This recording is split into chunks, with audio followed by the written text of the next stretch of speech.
Hi, welcome to Journey with Jess. I'm your host, Jessica Monge, and today we're going to be talking about ADHD in Black and Brown women. We'll be talking to my sorority sister, Tarikah Santiago. She's a 32-year-old New York City transplant from Atlanta, Georgia. She currently works for a mental health nonprofit on the external affairs team, handling the media, outside comms, policy, and advocacy for those with serious mental illness. She is a mom of two, and she has suffered from anxiety, dyslexia, and attention deficit since she was school-aged. Currently, she's diagnosed with generalized anxiety disorder and major depression. She is seeking a proper diagnosis for ADHD. She's a strong advocate for BIPOC mental health awareness, and she's also a writer and a poet. I hope you enjoy this episode. Thank you for listening. So, Tarikah, thank you for being on my podcast. I might call her Marvel from time to time. She is my sorority sister, so that is what I call her. So let's start with ADHD. Do you mind explaining what it is? Sure. So I believe ADHD is attention deficit hyperactive disorder. Yeah, it's basically a disorder that people have that affects their memory. It affects the way you function. Can not an expert, but have done like tons of research. Have been seeking a diagnosis myself for the last 10 years. And I say that only because as a Black child, specifically growing up, I don't think anybody even thought to evaluate me in this way. So it was one of those things where I had dyslexia, so I saw numbers backwards. And I mean, well, I saw letters backwards, dyscalculia, which is the switching of numbers. So always had an issue with math, and those are definitely symptoms and different things. So there's a lot of indicators that can either point to you having ADHD or ADD, or they are intersectioned with a lot of other disorders, which is why I haven't been properly diagnosed and I'm still seeking a proper diagnosis because I keep getting misdiagnosed with other things. Do you know what the difference is between ADHD and ADD? So according to Google, this is like the attitudemagazine.com, ADD is the term commonly used to describe symptoms of inattention, distractibility, and poor working. And ADHD is a term used to describe additional symptoms of hyperactivity and impulsivity. So I believe ADD is just like the baseline of you have an attention issue, you can't really focus that well, whereas ADHD interlocks with hyperactivity, memory loss, and other different symptoms. Gotcha. I will say that it's super important to be your own advocate in these things because ADHD and autism, I could speak on autism because I'm a behavior technician for autistic kids. A lot of baseline is white men or white boys. So that's why it's misdiagnosed a lot in women or women of color. They never did studies on us. So ADHD looks different in women and especially women in color. Like that's why they're trying to figure out, they're like, no, it can't be that. It has to be something different. And I think it's super important to be your own advocate, do your research, peer-reviewed stuff. There's nothing wrong to know, possibly know more than the doctors. I did an interview with another endometriosis advocate. Importance here is like their medical gaslighting is so true, you know, and including in the psych space. And I want people to understand that it's okay to do your research and might maybe know more than doctors because doctors are human, right? And research has only come so far. So first, like I said, I've been seeking a diagnosis for the past 10 years. I've been in treatment for my depression and anxiety for that long. So since my divorce finalized almost 10 years ago, but during the separation, I had a lot of what my doctors described as panic attacks. So my first like actual run-in with therapy was during my separation. I had a lot of panic attacks, so I was hospitalized. And thank the heavens that a close friend of mine was the top nurse at Coney Island Hospital at the time. So yeah, I was in the hospital. They were going to lock me up in a 5150 hold because they thought I was a danger to myself. And I kept telling them like, what's that? What's a 5150 so the 5150 hold is basically the medical hold that if they feel like you're in danger to yourself or others, they will keep you for a certain period of time to monitor you, make sure like you're not in danger to anyone. So I had gotten fired from a job, and this was at a time where it was like dealing with separation. So as an independent person and a single woman, newly single woman, how am I going to pay my bills? I'm getting fired. So I had a severe panic attack. The manager that was on staff called the ambulance. They took me to the hospital and they said, oh, you seem like you're having a panic attack. We're going to hold you. And as I was explaining to them, I don't need to be held. I'm not going to hurt anyone. I'm just really sad. Debbie, my now ex-husband's best friend's sister. So I know it's like a long thing, but we were really close at the time. We were friends. She saw me in the emergency room. She's like, what are you doing here?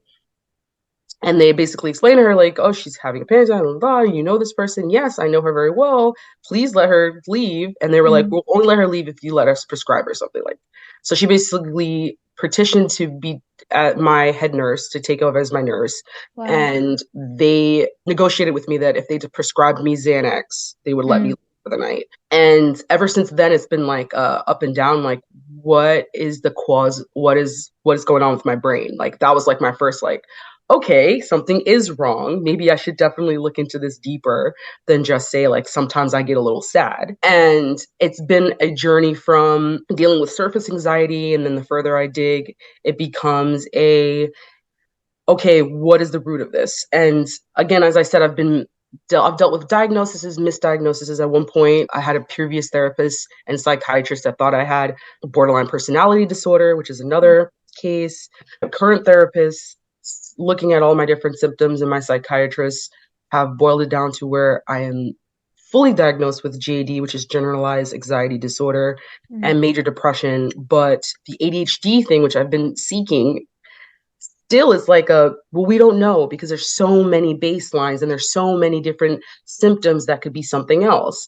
Oh, wow. And me as an adult person, and we have access to all this technology and all of these different information resources, have done all my own discoveries and trying to figure it out, like, okay, I'm not going to say that I have this, but since I was a child, these are the things that I've been afflicted with, and it does seem to fall in lines. I have times where I will start a project and then start doing 50 other things. And before I know it, the water's running, the fridge is open. I've half typed a text message and not sent it. I've started cleaning out my closet and there's clothes all over my bed. And I didn't even realize that I was doing all these things because the way my brain works is, well, in order to do this, you have to do this. And in order to do this, we also have to do this. It's kind of frustrating, like you said, the baselines for these disorders are white cis men, and they don't really take into account the difference of culture and race Mm-hmm. and life experiences and traumas, but can still affect the baseline, which is this is this disorder and this is how people are affected on a daily basis. Did you major or take any psychology classes in college? My first time in college, I studied child psychology, so I thought I wanted to be a child psychiatrist.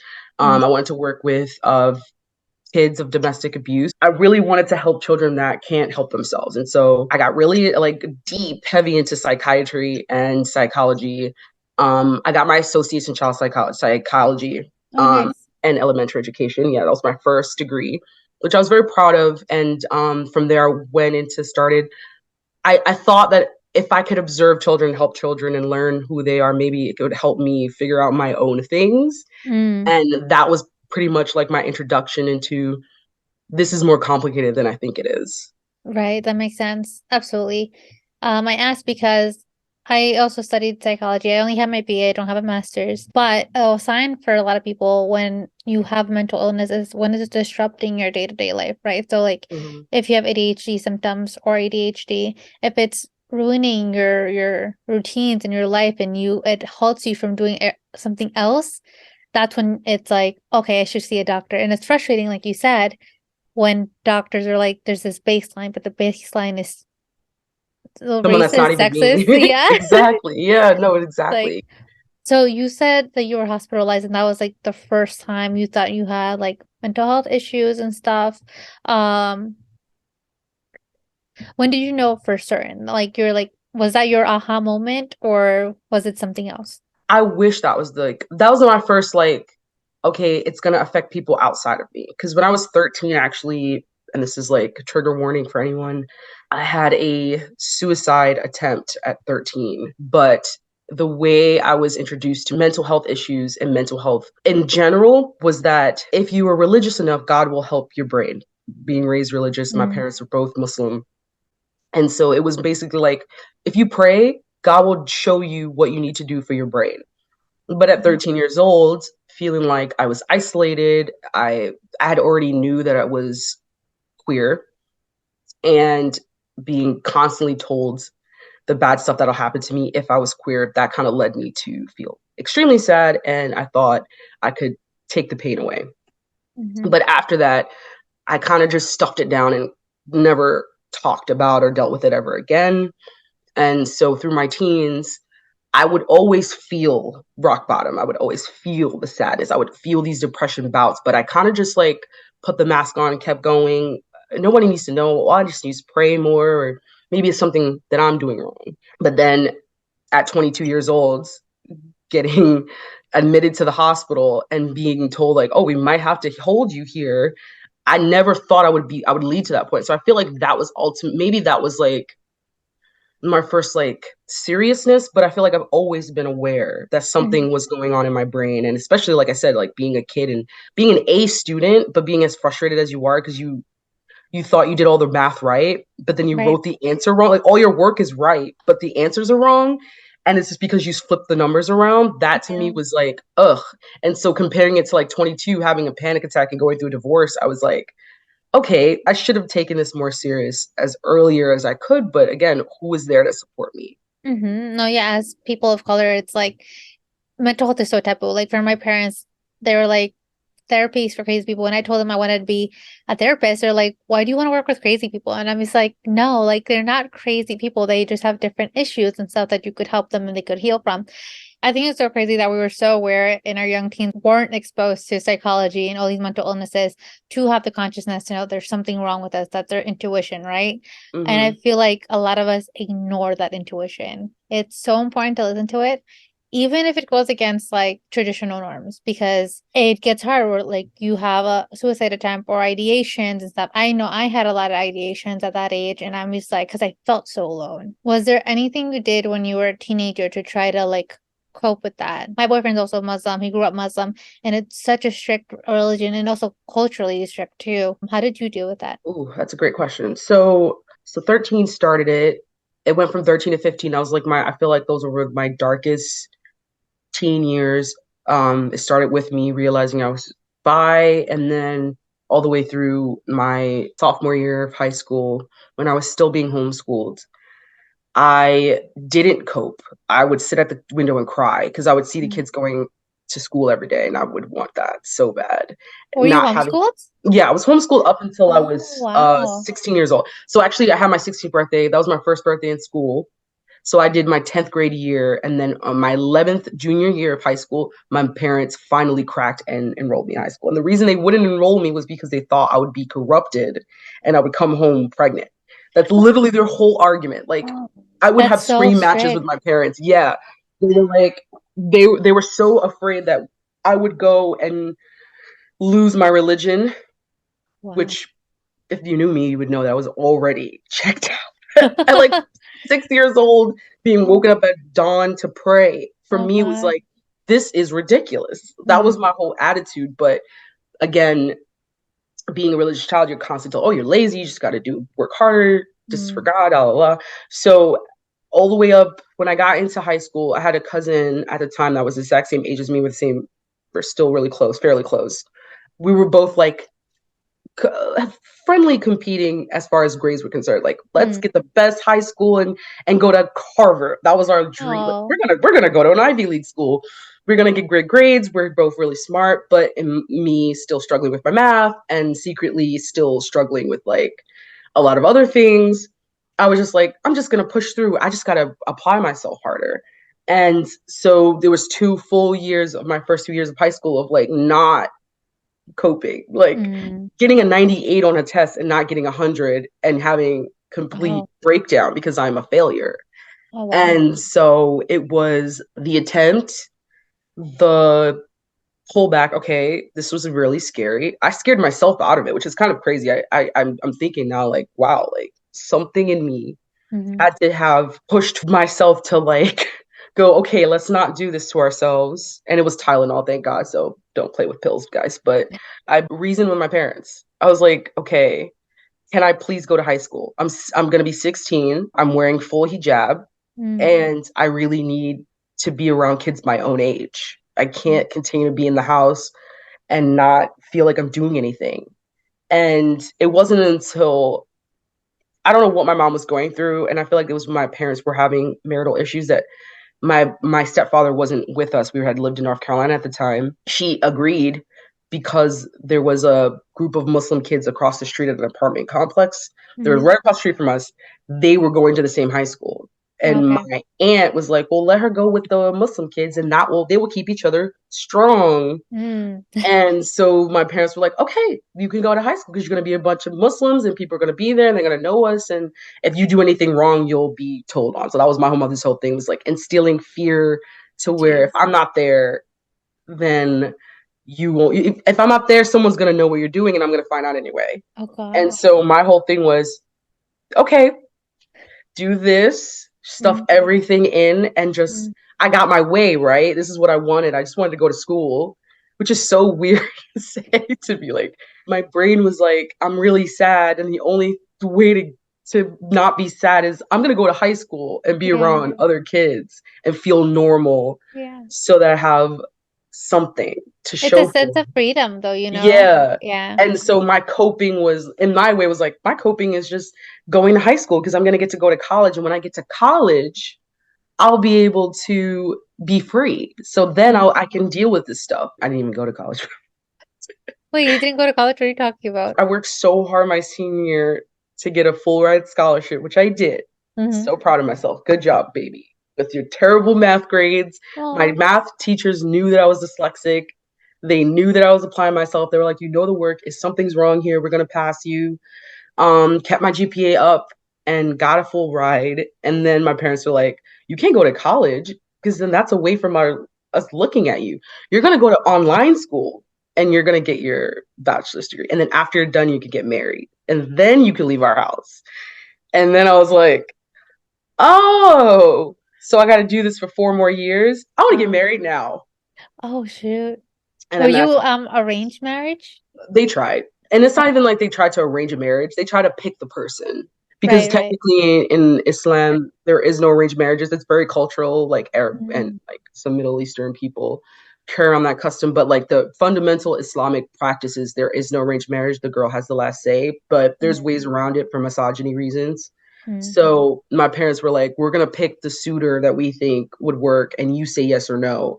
But then I started saying yes or no. When I would say no, they would get mad at me. So then it was like a year. I'm 18. My 18th year, it was me saying no to every guy because ill. I don't want. You're not gonna pick who I'm marrying. mm-hmm. And in my head, I was like, all right, if I'm gonna do this, I'll get a guy my age, and he'll be like my boyfriend, and we'll just be married. But he's my boyfriend, and we could grow up together. Oh, And so I literally, that's how I found my husband. Like I went on this like teen Muslim website and that's God. how we met. Oh, that's so interesting. I mean, like, there's websites for everything, but it still Yep. shocks me how specific things are, you know? Oh man. Yeah. I've also heard a lot of women who got married really young and then got divorced really young too from the Muslim community. Hmm. But back to the ADHD thing. When you were trying to get diagnosed, what were doctors telling you? When I was younger, I never spoke about the fact that I would read things backwards or Mm, see the numbers. And I feel like a lot of that was just because I was scared. The way Black people look at mental health is like outside of like my religious stuff, I also had like the Black people saying like, "Oh, you're fine," or "You are touched," or "You're special." Those type of like really stigmatized, mm, shaming things is how they would view people with any type of mental illness or mental ailment or learning disability. So I would never admit that I had a learning disability, especially like I said, I was in this friendly competition with my cousins and everyone knew, especially we were homeschooled, so everyone in my family kind of knew that my mom had these high standards. So I was like, I'm not going to be the black sheep. I'm already mm. gay. So that for me in my head was like too Yeah. much. As I became an adult, I realized that I was dyslexic. And Oh. I realized that I had these things. And I told my psychiatrist, I'm dyslexic. And they were like, oh, okay, that's good to know. And then I would say, like, I also switched numbers around. And they would just say, well, okay, well, tell your teachers, tell your professors, tell people in your life that will help you. And I'm like, I don't want a crutch. I want a diagnosis. I want to know why.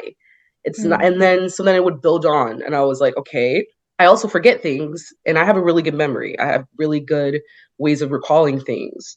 Mm-hmm. And then they were like, okay, well, I mean, that could be a number of things. You also are depressed, and that could cause memory issues. You have anxiety, that can cause memory issues. You get overwhelmed easily. And I also have CPTSD, which is chronic post-traumatic stress disorder because of the abuse I suffered. So, like, every symptom that I would research, Mm-hmm. tying myself to ADHD, it would always be like, that's definitely something else, or we can't really know for sure because you do have these overlapping symptoms.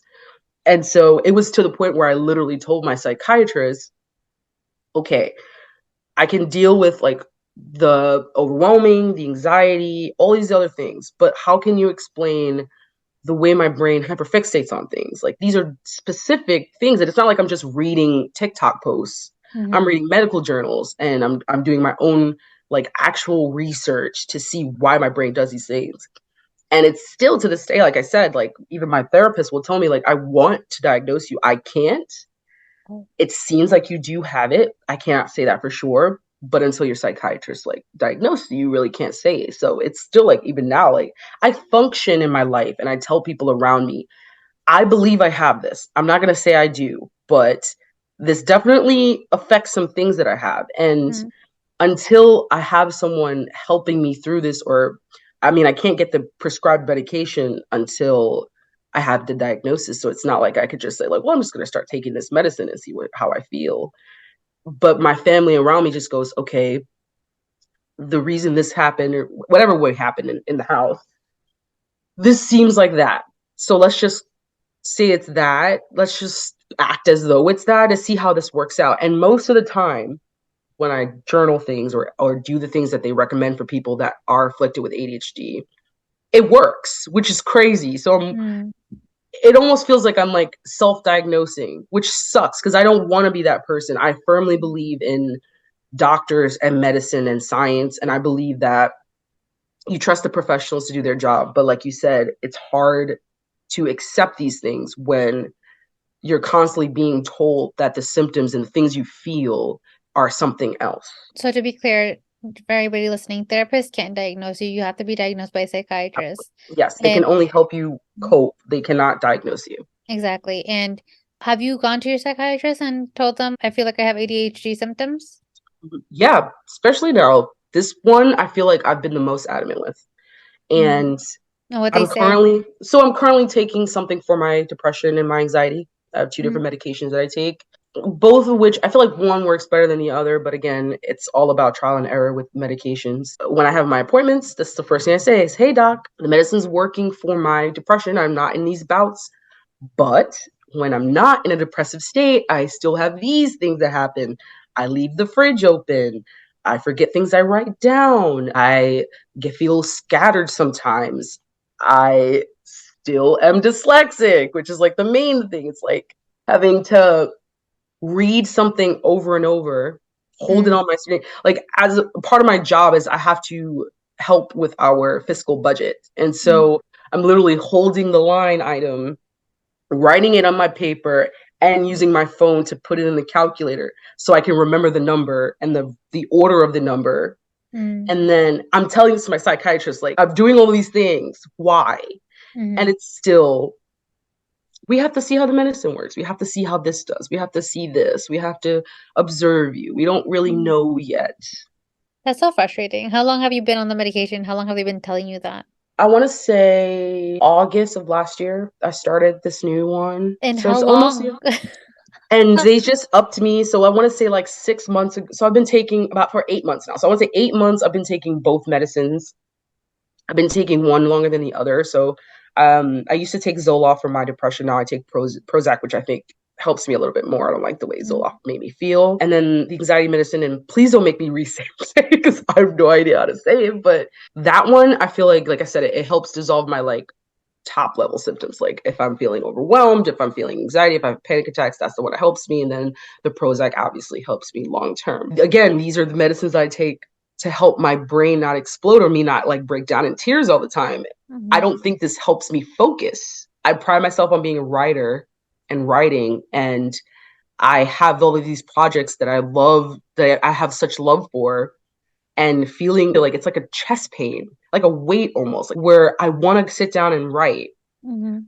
but the overwhelming feeling of I can't focus. It feels like I'm being swallowed by this like fog. I'm not shy about explaining all this to my psychiatrist. Like, it feels like fog. It feels like it overwhelms me. Even the idea of doing a task, because I don't have the motivation to do the task, I will literally start crying because I want to get off the couch, but I can't. Mm, I can't get up to do it, but I see myself doing it over and over in my head. That is frustrating to constantly tell your doctor, like, maybe we should try something that's geared to this thing. right. And they, again, professional opinion overrides you. So you kind of just go with what the doctor says. I've heard that's called ADHD paralysis, and again, that I found that through TikTok. Do you agree with that name? I don't want to say TikTok is the authority on Yeah, mental illness, but I will say the information, other than the false information, okay, because it's false information everywhere, guys. yeah. The information I've gotten through TikTok and done my own researches through medical journals and published articles and all that good stuff seems to add up, honestly. And it's Mm, weird how like an idea is not new. People are people and we all have shared ideas. So if someone's saying something and it applies to you, I feel like it's worth considering. yeah. And so the idea that you're paralyzed is what it feels like sometimes. Mm, Getting up to get water when you don't feel like getting out of bed, but you can't get out of bed, but you need the water and you're so thirsty. That's a real thing. And I don't think anyone's that lazy where they just won't want to go get water for themselves. You feel me? yeah. If TikTok is helping people realize these things, again, not authority on medical advice, but worth taking a look at.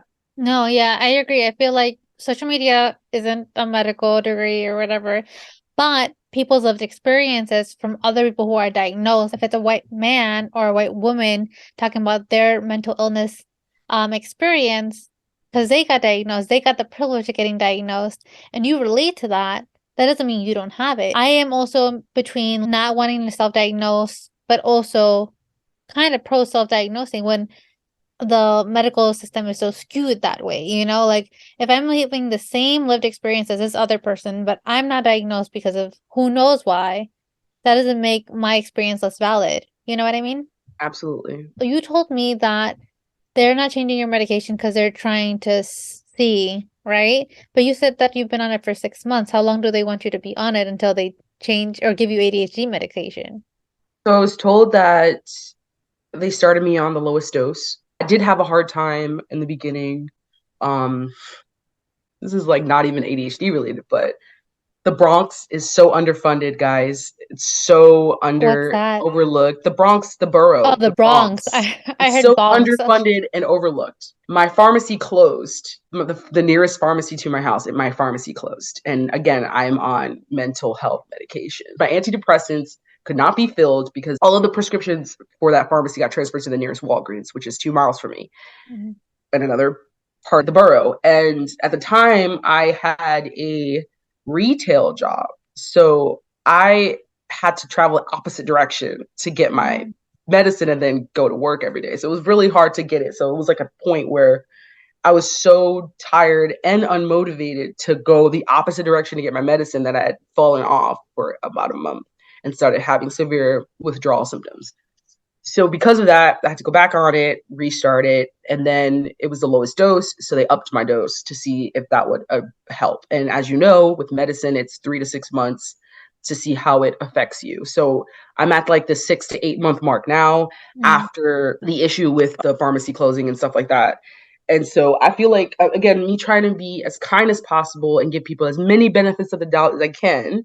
I'm going, okay, when I have my next appointment, be like, hey, I'm at that point again. Because I feel Yeah. like Black and brown people, BIPOC, we're so used to people giving us what they feel we deserve that we don't fight as hard as we could sometimes. And I'm not saying everyone's like this. It's just like, obviously, there's nuances, but I definitely feel like there is a certain part of our cultures as people of color that tends to make us agreeable in places where we don't feel like we're being heard. Mhm.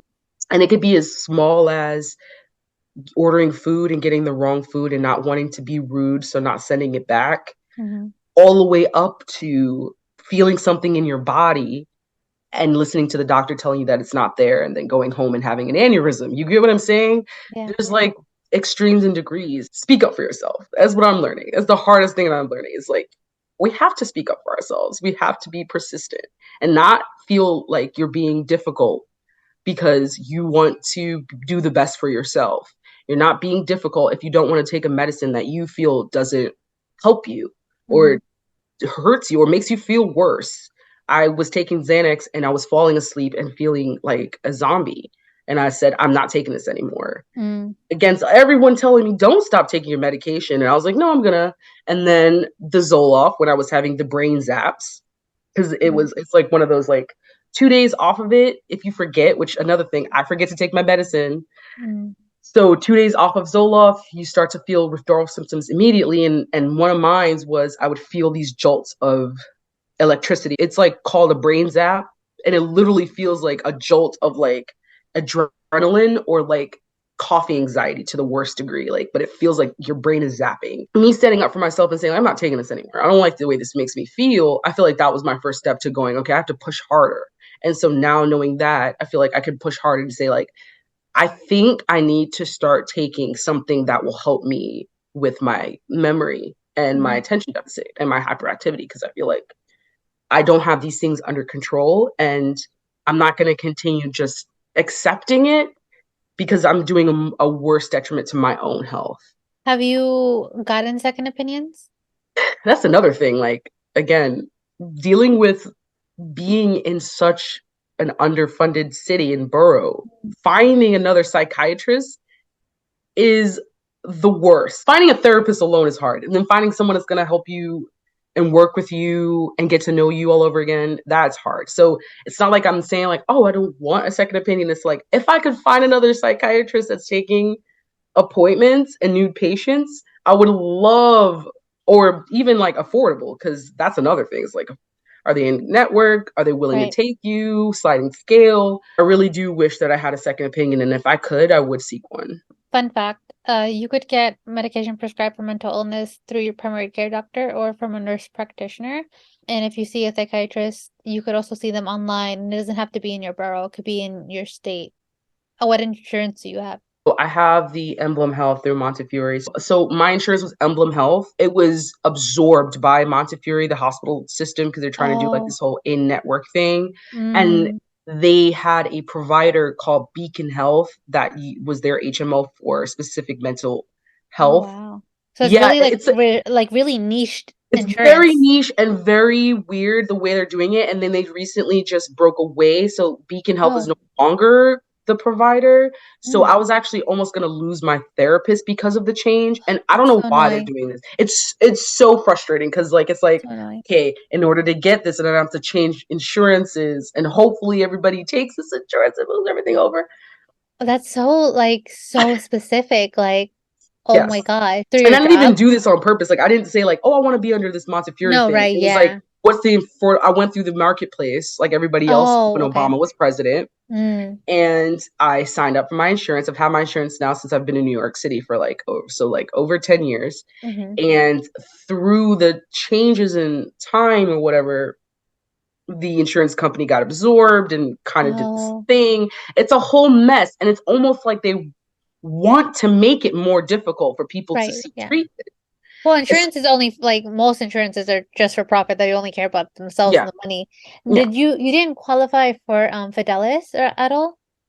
So it's not that I don't qualify. I can get it. It was literally just like for me Mm, trying to not have to change all over again because I had just changed again mm, over, okay, changing over, then changing over again, then having to do the whole Montefiore thing. gotcha. I Oh, had to break up with a therapist 2 years ago because she wasn't under my insurance and mm, she refused to let me pay. So she was on sliding scale and her lowest payment was like $85 at the time. And she knew that I didn't have a job because of COVID. So she felt really bad about charging me. She told me until I found a therapist under network, she would mm, work with me and then she would charge me like $25. But then it got to the point where she's like, I really don't want to charge you more, but I do. And I think that it would be better if you just went under this insurance and went through network. So I signed back up for Montefiore through Beacon. And then I have the therapist I have now, which I've been with her for 2 years. But now she's telling me that if I leave this insurance thing, I would have to start all over again, which is so hard. If you've ever been to therapy and ever had to get to where you and your therapist have a good rapport and you Yeah. feel like they know you, I love her so much. She's done wonders for me and my recovery. And I know that there's a time where I may have to move on, but I'd really like not want to. Because, like I said, it's hard enough finding someone that's within network, that's affordable, that's available, that's taking new patients, but then it's also someone that gets you, that understands you, that's culturally sound to where your Yeah. experience is. She's a Black woman, which I never thought I would seek someone that's the same race as me. But after having someone who wasn't the same race as me tell me Oh things yeah. that didn't Oh make sense to me or yeah. didn't understand my plight, I felt okay, the next person, I would like them to at least understand my cultural like Hmm. things that are significant. Yeah. And I have that now. To break up with therapists after they understand you and like So hard. And then, and as you know, I'm in a polyamorous relationship. I have two partners. We have a non-orthodox family style, whatever. And I didn't have to explain it in a way where it was so foreign. She researched it on her own and came nice. back. So I Mm. would tell her certain things in certain words, and she would go, "Oh, that means this and this and that. Yeah, I looked this up, and I wanted to make sure I was prepared for this conversation." Do you know how like elated I was that I didn't have to sit there and explain things and then make me feel like I'm a crazy person? She would literally say, "Okay, move on. Let's go. Hey, this is your life. Let's Oh, normalize." yay. That's so amazing. And then insurance is so annoying. Like, Sucky, right? So my head is oh, like, if yeah. I lost her, I Mm, would be so sad yeah. because I never had a mental health professional that literally is so great to where not only do I trust them with my stuff, she even, it's so funny, like she's such an assertive person where she recommended me to my psychiatrist. Mm, And there was a point where I wasn't getting through to anybody. It was the whole situation with my medication and the mhm. pharmacy changing. And I kept calling, like, hey, I need you guys to fill it somewhere else because I can't get to this pharmacy. So I was on a session and she's like, you look upset. What's wrong? And I was like, the last 2 weeks I've been trying to fill my prescription and I'm in withdrawal and I'm this and I'm that. She goes, stop. Let me give him a call. She calls the doctor. She says, I have his provider number. She calls his like doctor to doctor cell phone and she's like, I'm here with my patient. She's in a session. She's having an anxiety attack. How can we fill her prescription?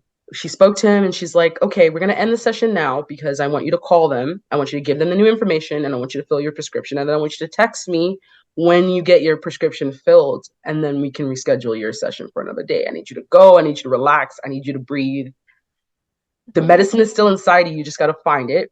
But this is something we changed. It's not even that she took over. She made me feel like I was incapable. It was more of like someone that makes me feel like I don't have to do everything myself. Specifically, this Mhm. that made me feel so heard and seen, especially me saying I kept trying to contact them and they weren't answering me back. Okay, I got you. I'm going to do this right now. And this is how we're going to solve it. She cared. She went above and beyond. You know what I mean? Above Yes. and beyond. Like, we want therapists like this. We need more therapists like that. We need more therapists that are going to make you feel like they are working for you because they are. They are doing you a service. They're helping you with your stuff. And it's really important that you have someone in your corner on your team that is working not only with you and your other healthcare providers, as you said, but also she knows my family and she understands my dynamics. And I don't have to feel like I have to constantly explain something that anyone else would feel like weird or Mhm. unorthodox or whatever. For Yeah. me, it's like I wanted someone that was going to just listen to me and help me decipher through this without making me feel shamed for not going the route that everyone else is. So heaven sent, honestly. Yeah, I think that's amazing that, the States isn't the best. It's a little shitty sometimes, but we are very lucky to have some therapists that are open-minded and that will do the research and that actually care about you. I actually got off of a consultation call earlier this week with this girl from Iran. She like lives in Iran and she was struggling to find a Wow. therapist. And she was telling me how she was Muslim, of course, and she was telling me about her struggles and stuff. And then she goes, and I'm gay. And I'm just like, oh my God, are you okay? Like she was telling me how she was struggling to find a a therapist. She's been to 18 therapists, Wow. and she told me that some therapists are accepting of the LGBTQIA plus community. Some, of course, are not. And she went to see if the therapist is accepting. She always says, "My friend does is this and that. Should I refer them to you or whatever?" And this one therapist told her, "Oh yeah, tell them to come my way. We'll do electroshock therapy." So sad. And like she was like, I would do a therapist in a different country, but it's so expensive and all these other things. And these are the moments where I'm just like, I want to move out the US, but I also feel like we're a little lucky sometimes here. We definitely Um, have what they call American privilege. I will say, it's the only, yeah. as much as we don't have a lot of privilege, we do have that. I can't imagine being, I mean, actually, I can. I lived there. I lived in overseas countries, so I Where? know Where how did you live? it's discriminated. We lived in Morocco. I lived in Morocco for 4 years. So between 9 and 13, I should say, I lived in Morocco, and we traveled to different Middle Eastern countries. So Mm, that's crazy. Did you yeah, like it at all? I liked the experience. I want to say as an adult, I've learned to not say I hated it because when I was a teenager, I was so cynical. It's like I hated every second of it. And I'm not going to say that anymore because that's discounting the experience that I had and being able to come back with four languages, a love for of cooking and just an affinity of different cultures and being more accepting. I feel like my parents didn't realize how open-minded they were going to make me, Mm, and they wanted us to be like this closed-minded like Islamic country. And now I'm like, I love everyone. And also, I'm more open minded than I was when I was a kid. It made me see the world and realize that America is such a small part of it. right. Yeah. But yeah, definitely love being American, though. That does come with a little bit of privilege. Just a little bit, right? I'm gonna digress just a little bit, but how did you feel during the World Cup? Did you watch it at all? Oh, wait, it was Morocco, right? Was it they didn't get Morocco to the was up finals? there. Yeah, yeah. Yeah, I'm not gonna say I was so proud of them. I don't identify with Moroccan culture as much. Okay. As there was a point where it was a little identity crisisy, but then I also had a lot of racist things because of the way I Mm, was treated, and that's a whole nother rabbit hole. But I will say, living there and seeing how much they love soccer and how hard they have worked to be as a powerhouse as they were. And again, I feel like the guys on that team were the kids yeah. that were in my neighborhood when Oh, we were because we were all the same age. So it's like it almost felt like I was like, I'm so proud of this country for getting this far. yeah. And regardless of my experience, this is like huge for like a third world country, if you will. Like, Yeah. Their world quotation marks. right. I feel like soccer and the World Cup in general brings a lot of people together, even if they're not a soccer fan. I was super emotional because I would see TikToks of like Muslim moms crying over them making it to the semifinals. And I'm just like, it's so I beautiful. know it's so heartwarming. I love Yeah. that there's a sport that the world can agree is competitive enough to where it does change a lot of lives. And so like Oh yeah. I mean I love soccer in general. I mean, I guess like I'm a little also biased because I lived overseas, but it's definitely something I'm glad Americans are getting more into because it is so much fun. It's so much Yeah. fun to watch, to play, all of that. Yeah, it brings a lot of people together. What do you think you're going to continue doing to try to advocate for yourself in your ADHD symptoms? The best part is I feel like I have an opportunity to definitely push myself into a more, I want to say, self-controlled recovery plan. We're moving out of state soon. We're moving to the Pacific Northwest. When are you moving And again? June, you said? June, we're moving in June. We're moving to the suburbs of Seattle in June. So Wait, what um date in June again? Because I'm gonna be over there. I will be there on from June 1st to the 3rd, Mhm. doing registration for school and stuff, like Oh my camps gosh. and stuff. So I know, it's so So exciting. cool.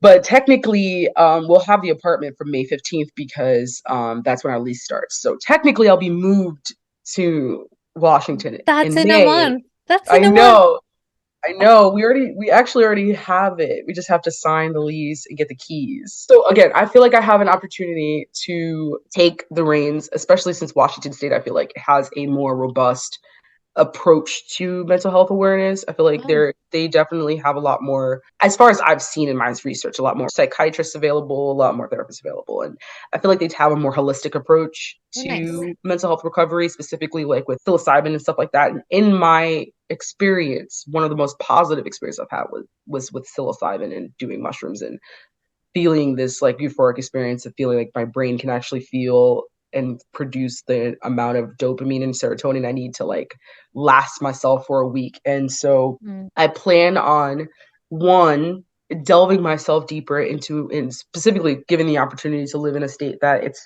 legal and it's recognized as a treatment. I would like to explore more holistic approaches. I would like to explore a more definitive diagnosis. And I would like to see my recovery go from something that I have long since wanted to something I actually have taken into my own hands. And I do feel like I'm more so active the past 5 to 6 years than I was before then. But I will say that I do think because of the amount of people in New York City and New York State in general, I feel like it's so overwhelmed to where there's more people to be recovered, especially like the population that suffers from SMI, which is serious mental illness.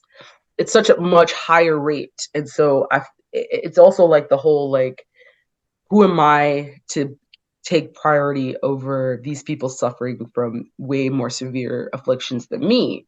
But I think that in my maturing age and as I get older, and especially since I have children, it's up to me to take a handle on my recovery so that I don't pass my trauma to my children. Because it's the one thing that I not regret, but I feel like my mom could have done a little bit of a better job on. I feel like a mm, lot of the things that I suffer from away from the ADHD, because that's my own brain and my own brain functions. But I feel like if my mom would have had a handle on her own mental health issues and her own things that she was suffering from, she could have recognized it in me, and that would have helped me have a better understanding of who I am. And mhm.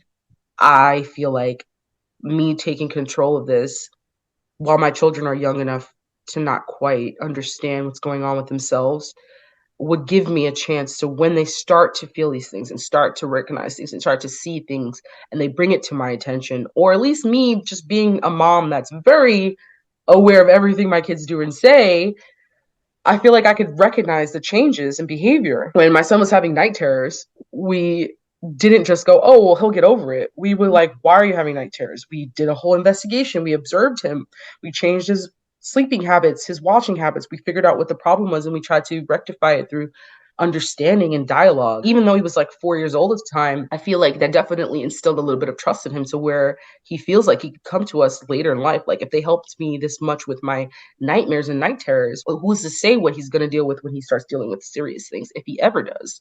And so I feel like I definitely want to, like I said, take a more active approach in being recovered. It's a lifelong thing, but I just feel like I just want to feel like I'm in a little bit more control of my recovery so that I can help my kids know how to deal with this when it's their time.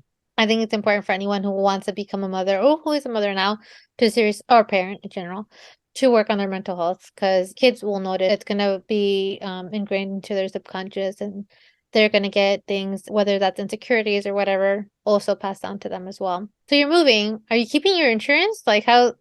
My job, I work for Fountain House, by the way. I want to say that because, like, please look up Fountain House, fountainhouse.org. We are an organization that helps support people with serious mental illness through community advocacy and policy making. So definitely look us up. We have a bunch of things in the pipeline, and we should be in the news a lot in the next couple of months. But as gracious as they are, we're in talks and negotiations of me staying on board because I love my job with all my heart and soul. And because their insurance provider is also in Washington State, I That's should be great. able to keep my insurance. And the insurance I have is also taken by my therapist, so I'm able to keep my therapist, which is all I cared about. I even told her, like, I'll pay you out of pocket. If I have to pay you out of pocket, she was like, no, you're not going to pay me. I'm like, I have Yeah. a job now. And I get paid a livable wage to Nice. where I can move across the country and still be great. So that's Yeah. wonderful. That's never happened before, guys. So Yeah. I'm You keeping have my a good therapist. I don't therapist, care. yeah. When you Oh, have a no, good no, no. therapist, you'll pay out of pocket. Like, If I have to shrink her down and put her I want to keep her at all costs. Oh, that's actually interesting because I didn't know a therapist could still see you if you move out of state because they're licensed in one state, or is she licensed in both? So that's the thing, because I live bi-coastal, I'm trying to work it out where I either keep both addresses, keep my Mm, addresses, whatever. If not, obviously, like I said, I'm trying to work it out to where I don't have to change therapists. But if I do, obviously, I don't want to jeopardize people's licensing and things like that. But mm, if I change psychiatrists, I feel mm, like that would help supplement until I move over. But again, very complicated right. move and different things in the works. But I'm hoping that it will work out, because I'll be very sad if I have to. Like I said, I will be so sad, so sad. Yeah. But it's funny because I said that to her. Like, I was like, I'm going to be very sad if I have to change therapists. And she was like, I hear you, but there's no better time to move out of New York than now. And you, if you have an opportunity, move. Don't stay here. And I was Oh. like, why are you trying to get rid of me?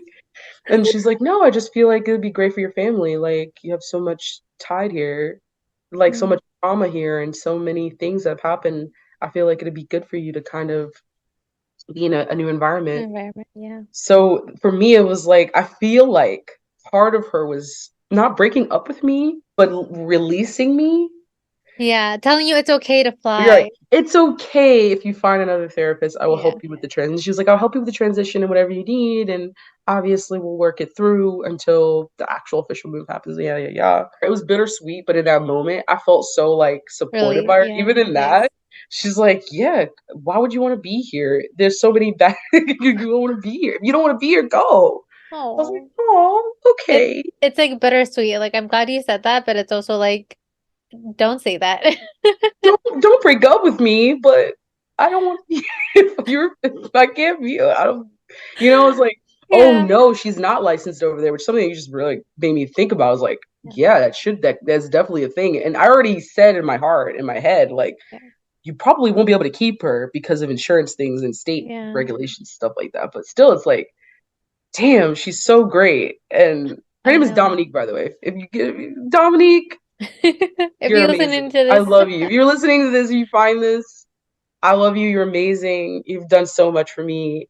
And even though you cannot officially diagnose me with ADHD, I'm so happy you've helped me have so many amazing coping skills for how I deal with my attention deficits and my hyperactivity. You've put life back into me journaling, and you've put life back into me feeling confident as a mom. I'm not going to cry. I'm ever so grateful. And when I do get the diagnosis, I will call you, and we're going to virtually high five, because that would be like the last thing mm, on our plates was her debunking my diagnosis for borderline personality disorder, because she didn't feel like it applied to me. She mm, felt like that was too severe for her. And she's like, you're way too high functioning to have this.